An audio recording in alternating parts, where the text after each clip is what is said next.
अस्सलाम वालेकुम। CS 601 module 114 से लेकर 123 तक हमें इस वीडियो में पढ़ना है। इसमें स्विचिंग के बारे में बताया। स्विचिंग क्या होती है बेसिकली कि हमारा जो एक नेटवर्क होता है, मल्टीपल डिवाइसेस को आपस में कनेक्ट करके एक नेटवर्क बनाते हैं हम। अब ये है कि उस नेटवर्क में ये प्रॉब्लम होता है कि जो हमारी डिवाइसेस हैं उन्हें आपस में कम्युनिकेट कैसे करना है, तो उसका सोल्यूशन होता है स्विचिंग।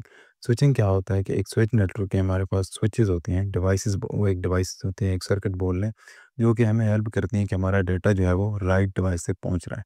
अभी हम आगे इसको डायग्राम की मदद से देखते हैं तो आपको समझ लग जाएगा। इसकी कुछ और फीचर भी हैं, जैसे कम्युनिकेशन फास्टर बनाता है और कम्युनिकेशन हमारी एफिशिएंट भी हो जाती है। और यहाँ पे एक बात ये है कि स्विचेस जो होते हैं वो बड़े नेटवर्क में यूज़ होते हैं। जो हमारे छोटे नेटवर्क होते हैं 5-10 कंप्यूटर्स के, उसमें हमारी बेसिक टोपोलॉजीज़ भी काम कर जाती हैं। यहाँ पे स्विच नेटवर्क की एक डायग्राम बताई है। तो स्विच नेटवर्क कुछ ऐसा होता है कि डिफरेंट जो डिवाइसेस हैं वो स्विचेस के थ्रू एक दूसरे से कनेक्टेड होती हैं। फॉर एग्जांपल, अगर ए ने एफ से कम्युनिकेट करना है तो ये अपना एक सिग्नल भेजेगा, एक रिक्वेस्ट भेजेगा स्विच नंबर 1 को, फिर वो 5 को भेजेगा, वो 6 को भेजेगा, फिर एफ के पास हमारी रिक्वेस्ट जाएगी और फिर एफ भी अपना रिस्पॉन्स इन स्विचेस के थ्रू जो है ए तक पहुँचाएगा। तो ये ऐसे बेसिकली एक जो है आपका नेटवर्क होता है। अब स्विचिंग के 3 जो है मेथड्स होते हैं। एक सर्किट स्विचिंग होता है, पैकेट स्विचिंग होता है और मैसेज स्विचिंग होता है। सर्किट स्विचिंग में ये होता है कि आपका एक पाथ, एक वायर समझ लें, वो 2 डिवाइसेस के लिए डेडिकेट हो जाता है, रिज़र्व हो जाता है कि अब ये वाला पाथ जो है ये इन 2 मखसूस डिवाइसेस के दरमियान कम्युनिकेशन के लिए यूज़ होगा। इससे क्या होता है कि हमारा कनेक्शन जो है कंसिस्टेंट होता है और रिलायबल होता है, और इसी वजह से इस सर्किट स्विचिंग में जो आपका डिले है वो भी कम होता है, क्योंकि पाथ ऑलरेडी एस्टेब्लिश है, तो इस वजह से डिले नहीं होता। और इसका जो ज़्यादा यूज़ होता है वो आपको टेलीफ़ोन कॉल्स में होता है, क्योंकि वहाँ पे रियल टाइम कम्युनिकेशन चाहिए होती है, हमें डिले नहीं चाहिए होता। तो इस वजह से हम सर्किट स्विचिंग को वहाँ पे यूज़ करते हैं। अब पैकेट स्विचिंग क्या है कि पैकेट स्विचिंग में ये होता है कि हम अपना जो डाटा है सारा, उसको छोटे-छोटे पैकेट्स में डिवाइड कर देते हैं। छोटे-छोटे यूनिट्स में डिवाइड करते हैं जिनको पैकेट्स बोलते हैं। और ये पैकेट्स हमारे पूरे नेटवर्क के अक्रॉस हम डिफरेंट पाथ से मुख्तलिफ जो है रास्तों से अपनी डेस्टिनेशन तक भेजते हैं। फिर रिसीविंग एंड पे जो डिवाइस होती है वो उन पैकेट्स को दोबारा से रीअसेंबल करती है, दोबारा से जोड़ के अपने ओरिजिनल मैसेज को वह हम यूज़ कर सकते हैं। और ये हमारा जो पैकेट स्विचिंग है ये आपके मॉडर्न डाटा इंटरनेट वगैरह में यूज़ होता है। लास्ट पे मैसेज स्विचिंग। मैसेज स्विचिंग का यहाँ पे सिर्फ़ एक कॉन्सेप्ट बताया हुआ है। ये अभी यूज़ नहीं होता, क्योंकि इसके जो मसाइल हैं उनकी वजह से। इसका मसला क्या है कि ये जब एक डिवाइस मैसेज मैजिक को यूज़ करके अपना मैसेज भेजती है, तो अगली डिवाइस से जाने से पहले जिस स्विच में जाता है वो स्विच उस मैसेज को स्टोर कर लेता है, और इस स्टोर करने की वजह से वो क्या होता है कि हमारा ये टोटल जो सारा सिस्टम है स्लो हो जाता है, तो डिले आ जाता है। और फिर स्टोरेज का भी इशू होता है, क्योंकि उसने स्विच ने स्टोर करना होता है, और जो है ना इसकी डिले की वजह से फिर ये कोई ख़ास एफिशिएंट मेथड नहीं है। नेक्स्ट है जी इसकी 3 टाइप्स जो हमने अभी पढ़ी हैं, तो उनकी डेफिनेशन हमने पढ़ ली है। ये यूज़ कहाँ पे होती हैं मेनली, वो भी मैंने बताया था कि टेलीफ़ोन लाइन में सर्किट स्विचिंग यूज़ होती है। डाटाग्राम डाटाग्राम स्विचिंग क्या है? पैकेट स्विचिंग की एक टाइप है। और वर्चुअल मैसेज स्विचिंग हमने पढ़ा कि नहीं यूज़ होती, तो ये पैकेट स्विचिंग की 2 टाइप्स की बताइए कहाँ-कहाँ यूज़ होती हैं। तो हमारी जो वर्चुअल सर्किट है इसको हम जो है मेनली इसमें पढ़ेंगे, डाटाग्राम को पढ़ेंगे, लेकिन वर्चुअल सर्किट को ज़्यादा डिटेल में पढ़ेंगे। ओके। सर्किट स्विचिंग की आगे मज़ीद इसको डिटेल में बताया हुआ है कि इसमें क्या होता है कि एक स्विच नेटवर्क जिसमें फिजिकल लिंक से कनेक्ट किया जाता है डिवाइसेस को, वो एक सर्किट स्विच नेटवर्क होता है। ओके। अब इसमें क्या होता है कि 2 डिवाइसेस ने कम्युनिकेट करना होता है, तो एक डेडिकेटेड पाथ, एक वायर जो है उनके दरमियान सबसे पहले रिज़र्व कर ली जाती है कि अब ये कोई और यूज़ नहीं करेगा। फिर एक स्पेसिफिक चैनल यूज़ किया जाता है, ठीक है? ताकि उनके दरमियान कम्युनिकेशन की जा सके। अब अगर हमने मल्टीपल कनेक्शन जो है करने हैं एक ही लिंक से, लिंक को आप समझ लें कि लिंक एक पूरी वायर है और चैनल उसका एक मख़सूस हिस्सा है। तो अगर हमने एक लिंक को जो है सेवरल चैनल्स में डिवाइड कर रहे हैं, तो फिर हम टेक्निक्स जैसे कि हम फ्रीक्वेंसी डिवीजन मल्टीप्लिकेशन होती है, टाइम डिवीजन मल्टीप्लिकेशन, इनको यूज़ करके हम इसको मल्टीपल चैनल्स में कर सकते हैं। यहाँ पे एक सर्किट स्विच नेटवर्क डायग्राम बताई है और इसके 3 फेज़ बताए हैं। इसके बेसिकली सर्किट स्विच में 3 फेज़ होते हैं कम्युनिकेशन के। सबसे पहला होता है सेटअप फेज़। इसमें ये होता है कि 2 डिवाइसेस के दरमियान एक पाथ जो है वो रिज़र्व किया जाता है सबसे पहले। नंबर 2 पे होता है डाटा ट्रांसफर फेज़। इसमें हमारा जो एक्चुअल डाटा होता है वो हम ट्रांसफ़र करते हैं, और जो हमारा डेडिकेटेड पाथ होता है उसके थ्रू।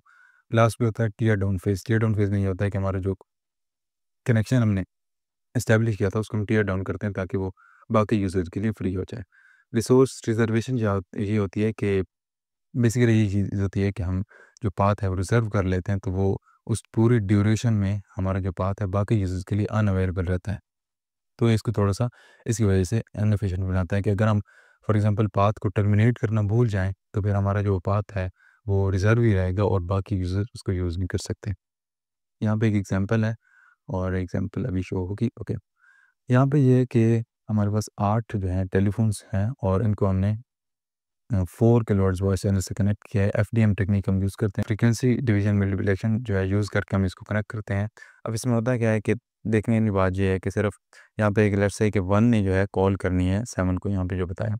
तो 1 क्या करेगा सबसे पहले हमारी जो वॉइस है ये 0 से 4 किलोहर्ट्ज़ ये जो ब्लू वाले हैं ये हमारे मॉड्यूलेटर्स होते हैं। ये क्या करते हैं कि हमारी वॉइस को एक 4 किलोहर्ट्ज़ की फ्रीक्वेंसी बैंड में समझ लें कि एक 4 किलोहर्ट्ज़ की फ्रीक्वेंसी में चेंज करते हैं। और वो फिर जाती है एक हमारे स्विच के पास, ये येलो कलर का स्विच है। इसने देखा कि अच्छा इसने 7 से कम्युनिकेट करना था, तो फिर इसने इस वॉइस चैनल को 4 किलोहर्ट्ज़ को जो है कर दिया, आप क्या बोलते हैं कि इसकी तरफ डायरेक्ट कर दिया 7 की तरफ। तो ये बाकी इसमें यही है, बाकी और कुछ भी नहीं है, ये सिर्फ़ एग्ज़ाम्पल के तौर पे बताया। यहाँ पे मज़ीद आगे एक एग्ज़ाम्पल है और ये एग्ज़ाम्पल है कि 2 ऑफ़िस जो है हमने रिमोट में ऑफ़िस है इनको हमने कनेक्ट किया हुआ है। एक T1 लाइन, T1 लाइन एक वायर समझ लें जो कि आपको डिफरेंट कम्युनिकेशन सर्विस प्रोवाइडर जो है वो दे देते हैं। अब यहाँ पे हमने जो स्विच यूज़ किए हैं वो हैं 4/8, तो 4/8 स्विचेस का मतलब है कि 4 इनपुट्स होंगी और 8 इसमें 4 इनपुट्स होंगी और 8 आउटपुट्स होंगी। तो यहाँ पे सिंपली ये हो रहा है कि यहाँ से एक डिवाइस जो है भेजती है सिग्नल, तो यहाँ पे स्विच देखता है कि उसने किस किस डिवाइस के साथ कम्युनिकेशन के लिए भेजा है, फिर वो उसको मल्टीप्लेक्सर जो है हमने देखा था क्योंकि कि जो सर्किट स्विच नेटवर्क है वो जब हमने मल्टीपल सब चैनल्स करने होते हैं तो हम एफटीएम या टीडीएम टेक्निक यूज़ करते हैं। तो हमें मल्टीप्लेक्सिंग से वो फिर जो है मल्टीप्लेक्स हुई और दूसरी तरफ गई, यहाँ पे एक डीमल्टीप्लेक्स था जिसने उसको जो है डीमल्टीप्लेक्स किया, मतलब कि वापस से ओरिजिनल फॉर्म में लेके आया। फिर यहाँ पे हमारी जो डिवाइस जो भी डेडिकेटेड डिवाइस थी जिससे हमने कम्युनिकेशन करनी थी, तो उसके पास हमारे पास जो सिग्नल है रिसीव हो गया दूसरे एंड पे। नेक्स्ट वही जो 3 फेज़ हमने पहले पढ़े हैं उसको मज़ीद हमने थोड़ा-सा डिटेल में देखना है। अब इन्होंने तो यही लिखा हुआ था लेकिन इसके बेसिकली 5 जो हैं स्टेप्स होते हैं। 5 स्टेप्स क्या, उनसे सबसे पहले सेटअप रिक्वेस्ट होते हैं। जो एक डिवाइस है वो दूसरी डिवाइस को रिक्वेस्ट भेजती है कि क्या मैं आपके साथ कम्युनिकेशन कर सकती हूँ? फिर वो एक्नॉलेजमेंट करती है, यानी कि दूसरी डिवाइस भी एक्नॉलेजमेंट करती है कि जी हाँ, हमारे पास पाथ भी अवेलेबल है, रिसोर्स भी अवेलेबल है, हम कम्युनिकेट कर सकते हैं। फिर नंबर स्टेप 3 पे कनेक्शन जो है इस्टेब्लिश होता है उनके दरमियान और नंबर 4 पे हमारा जो डाटा ट्रांसफ़र है वो होता है, मतलब कि जो एक्चुअल डाटा हमने ट्रांसफ़र करना होता है वो भेजा जाता है और लास्ट पे हम टियर डाउन कर देते हैं, यानी कि उस पाथ को हम उस कनेक्शन को टर्मिनेट करते हैं ताकि वो बाकियों के लिए फ्री हो जाए। यहाँ पे एक फिगर में वही सारी चीज़ें बताई हैं, तो ये आप देख लेंगे। नंबर 1 पे सेटअप रिक्वेस्ट है, फिर एक्नॉलेजमेंट है, फिर कनेक्शन एस्टेब्लिश है, डाटा ट्रांसफ़र हो रहा है और फिर टियर टियर डाउन हो रहा है। ओके। अब ये कहता है कि जो सर्किट स्विचिंग वो एफिशिएंट नहीं होता पैकेट स्विचिंग की तरह, बिकॉज़ हमने ये बात ऑलरेडी पढ़ी थी कि रिसोर्स रिज़र्वेशन होती है, मतलब कि एक पाथ एक टाइम के लिए रिज़र्व कर लिया जाता है और उस टाइम में वो बाकी यूज़र्स को अनअवेलेबल होता है, तो इस वजह से ये कोई एफिशिएंट तरीका नहीं है। एफिशिएंट तरीका कहाँ पे नहीं है? वो कहता है कि एक टेलीफ़ोन नेटवर्क में मिसाल के तौर पर अगर 2 लोग बात कर रहे हैं फ़ोन पे, वो जब कॉल एंड की उन्होंने तो उनके दरमियान कनेक्शन टर्मिनेट हो गया। मिसाल के तौर पे आप समझो कि आप एक कॉल कर रहे हो और उस कॉल के दौरान अब आपको एक दूसरा बंदा कॉल नहीं कर सकता। तो जब वो कॉल आपकी पहली बारी एंड होगी फिर उसके बाद आपको दूसरा बंदा जो है कॉल कर सकता है। तो यहाँ पे वही बात हो रही है कि कॉल में तो मतलब टेलीफ़ोन नेटवर्क में जहाँ पे हमने वॉइस चैनल किसी के साथ काम करो वहाँ पे तो ये सही है सर्किट स्विच नेटवर्क, क्योंकि हमारा कनेक्शन जो है टर्मिनेट हो जाता है। लेकिन डेटा नेटवर्क में क्या होता है कि हो सकता है कि अब हम फॉर एग्ज़ाम्पल एक कनेक्शन जो है कंप्यूटर के साथ आइडल है और इंटर मतलब वहाँ पे इसमें ऐसे समझ लें कि हमारा डाटा एक्चुअली में ट्रांसफ़र नहीं हो रहा है लेकिन कनेक्शन जो है वो एस्टेब्लिश है। अब वो जो कनेक्शन है वो बाकियों के लिए अनअवेलेबल है, तो इस वजह से हम क्या करते हैं कि जहाँ पे नेटवर्क या डाटा नेटवर्क में मतलब डाटा नेटवर्क में मिला दे कि हमने डिफरेंट टाइप्स का डाटा जहाँ पे भेजना होता है वहाँ पे फिर हम पैकेट स्विचिंग यूज़ करते हैं। और इसमें फिर एक डिले का बताया हुआ है कि इसमें डिले मिनिमल होता है क्योंकि हमारा पाथ ऑलरेडी एस्टेब्लिश होता है। जैसे फॉर एग्जाम्पल आप समझो कि अगर एक रोड है और वो एक रोड आप एक दिन के लिए अपने लिए रिजर्व कर लो, तो आप हर जगह मतलब वो रोड जहाँ जब भी जाते हो आप अपने डेस्टिनेशन पे विदाउट डिले पहुँच सकते हैं क्योंकि कोई ट्रैफिक नहीं है, कोई आगे से रुकावट नहीं। तो यहाँ पे वही बेसिकली बात बताई है। Okay, data is not related, मतलब सारी बात लिखी कि डेटा चूँकि हमारा पाथ जो है वो ऑलरेडी एस्टेब्लिश है, तो हर एक जो स्विच है उस पे डाटा डिले नहीं होता। तो ये सारी बात यहाँ पे लिखी है। अब इसमें थोड़ा-सा डिले समझा, इससे मेरे को थोड़ा-सा गौर करना पड़ेगा आपको। यहाँ से ए से स्टार्ट करते हैं, तो ए ने एक रिक्वेस्ट भेजी, ये येलो रिक्वेस्ट जा रही है और ये जो है ये टाइम है।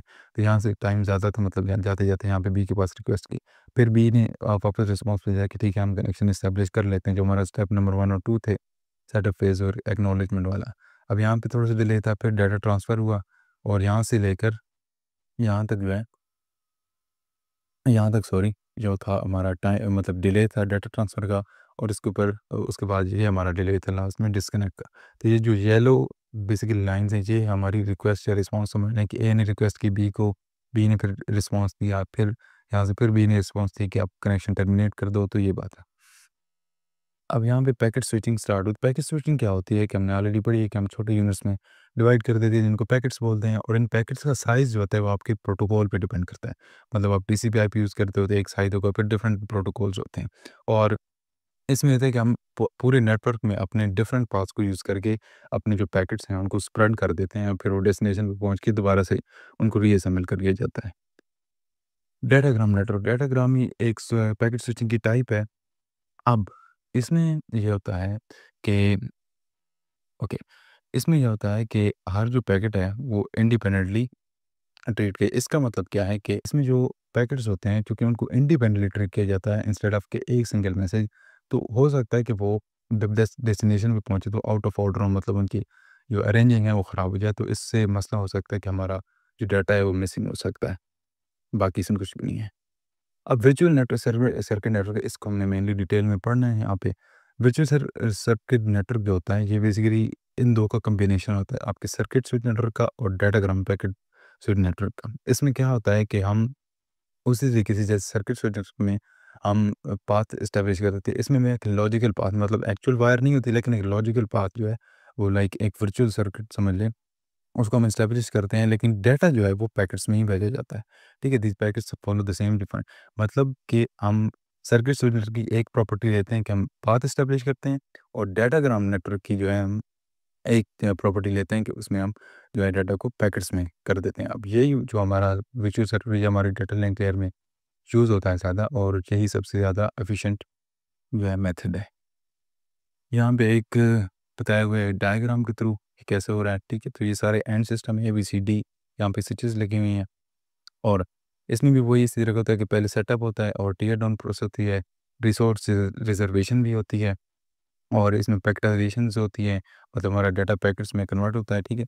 और ऑल पैकेट्स जो होते हैं वो सारे वही डेडिकेटेड पाथ लेते हैं जो हमने पहले रिज़र्व किया होता है। अब यहाँ पे एक चीज़ बताइए, वर्चुअल सर्किट एंड आइडेंटिफायर। इसमें बेसिकली ये होता है कि हमारे वर्चुअल सर्किट में जितने भी पैकेट्स हम भेजते हैं, उनके समझ लें उनके ऊपर एक लेबल लगा होता है, एक नंबर लगा होता है, जो उनकी आइडेंटिटी होती है, और ये बेसिक नंबर जो है ये स्विच के थ्रू हम डिटरमिन करते हैं कि क्या होगा। अब फॉर एग्जांपल यहाँ पे एक स्विच है, इससे पहले जो स्विच था उसने इस डाटा के पैकेट को 14 वीसीआई दे दिया। तो जब इस स्विच में ये गया तो इसने इसको 77 दे दिया। ये अब नंबर कैसे होता है? ये बेसिकली ऐसा होता है कि जो आपका स्विच है वो पोर्ट देखता है, ठीक है?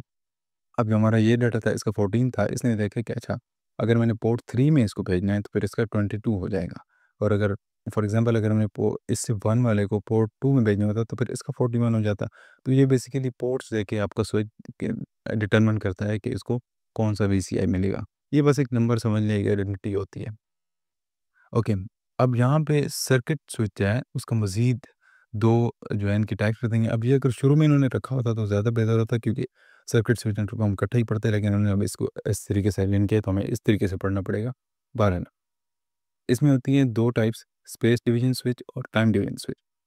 स्पेस डिवीजन स्विच में ये होता है कि एक सेपरेट फिज़िकल पाथ हर कनेक्शन के लिए जो है वो बनाया जाता है। तो लाइक वायर्स या क्रॉस पॉइंट्स, इसका नुकसान क्या होता है कि हमें बहुत ज़्यादा फिज़िकल वायर जो है उसकी ज़रूरत पड़ती है।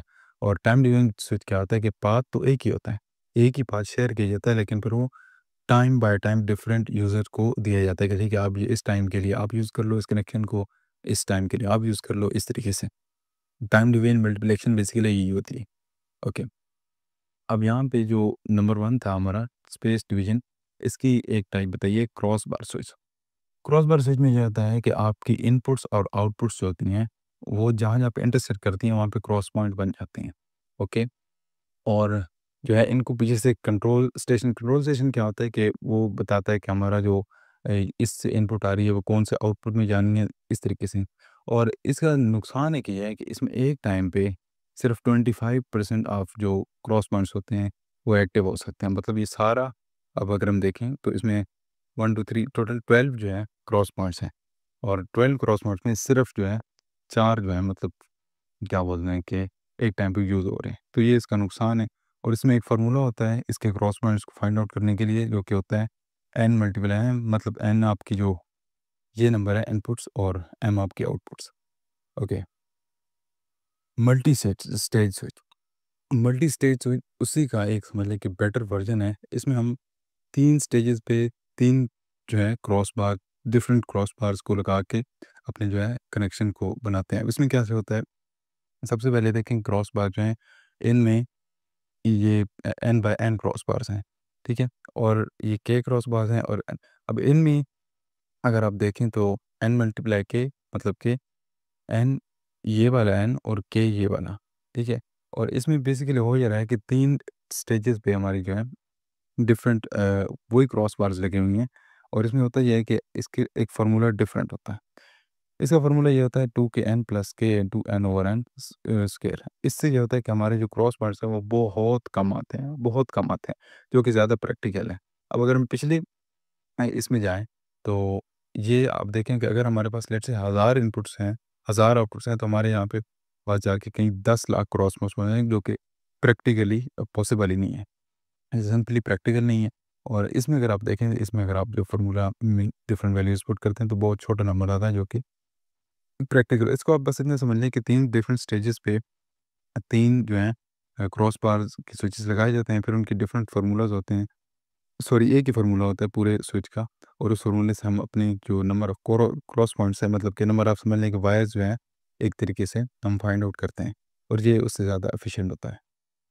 लास्ट में हमारी जो सॉरी टाइम डिवीजन स्विच क्या होता है कि टाइम डिवीजन में वही है कि एक जो है पाथ है वो सारे यूज़र उसी को यूज़ करते हैं, लेकिन डिफरेंट टाइम्स पे। और इसमें होता है कि मोस्ट पॉपुलर टेक्नोलॉजी कौन सी है, टाइम स्लॉट इंटरचेंज टीसीआई समझ लें कि एक स्विच के अंदर एक सर्किट होगा जो कि देखेगा कि अच्छा, अब डाटा इस स्विच सॉरी इस इनपुट से आया है, तो कौन सी आउटपुट में उसको देना है, या आगे कौन से यूज़र को उसको भेजना है। तो ये बेसिकली राउटिंग का काम करता है कि मतलब हमारा डेटा जो है सही डेस्टिनेशन तक पहुँचे। यहाँ पे लास्ट जो है टॉपिक है, और इसमें एक डायग्राम बताई हुई है टाइम डिवीजन स्विच की। अब इसमें आप देखेंगे बहुत सिंपल है ये। ओके, यहाँ पे हमारे पास 4 कंप्यूटर्स हैं, 4 डिवाइसेस हैं, और यहाँ पे भी 4 हैं। ओके, ये हमारा सेंडिंग एंड समझ लें, इसको रिसीविंग एंड समझ लें। दोनों टीडीएम मतलब टाइम डिवीजन मल्टीप्लेक्शन यूज़ कर रहे हैं। और यहाँ पे ये है हमारा टीसीआई, यानी कि time time slot interchange. Time slot interchange क्या करता है कि इसमें एक कंट्रोल यूनिट होता है और एक रैम होती है। अब कंट्रोल यूनिट क्या करता है, कंट्रोल यूनिट को बेसिकली सबसे पहले जो सीक्वेंस होता है कि किस इनपुट का डाटा कौन से अगले अगले कंप्यूटर में जाना है, या किस कंप्यूटर का, अब जैसे 1 का 3 में जाना है, 2 का 4 में जाना है, 3 का 1 में जाना है, और 4 का 2 में जाना है। तो यहाँ पे इसके बाद ये सारी इन्फॉर्मेशन आ गई। अब ये जो है क्या करता है कि इस डाटा को उस हिसाब से अरेंज कर दे। अब यहाँ पे अगर आप देखें तो डाटा हमारा DCBA, और इसने फिर इसको अरेंज कर दिया BADC के हिसाब से, मतलब C जो है जहाँ पे चला गया, D यहाँ पे, इस तरीके से। तो ये बेसिकली सिंपल ये करता है। और रैम क्या करती है कि रैम जो है इसको जो डाटा आता है इसके पास, ये सारे का सारा डाटा ये कहती है कि ठीक है मुझे दे दो, ये स्टोर कर लेती है। और फिर कंट्रोल यूनिट इसको बताता है कि अब आपने आगे जो है इन डिवाइसेस को ये वाला डाटा जो है इस रेंज में या इस ऑर्डर में भेजना है। यहाँ पे वही मल्टीप्लेक्शन डीमल्टीप्लेक्शन यूज़ हो रही है। और यहाँ पे इस रैम में जो मेमोरी मेमोरी लोकेशन होते हैं, इनको टाइम स्लॉट्स भी होते हैं। दैट्स इट, इसमें कुछ भी नहीं था। ये फाइल आपको डिस्क्रिप्शन में मिल जाएगी, और अगर किसी टॉपिक भी समझ ना लगे तो आप कमेंट्स में पूछ सकते हैं, या एक और तरीका भी आप कर सकते हैं कि इसका स्क्रीनशॉट लेके आप चैट जीपीटी को देख सकते हैं कि मुझे ये एक्सप्लेन कर दो, तो भी आपको थोड़ा सा इससे एक्सप्लेन कर देगा। अल्लाह हाफ़िज़।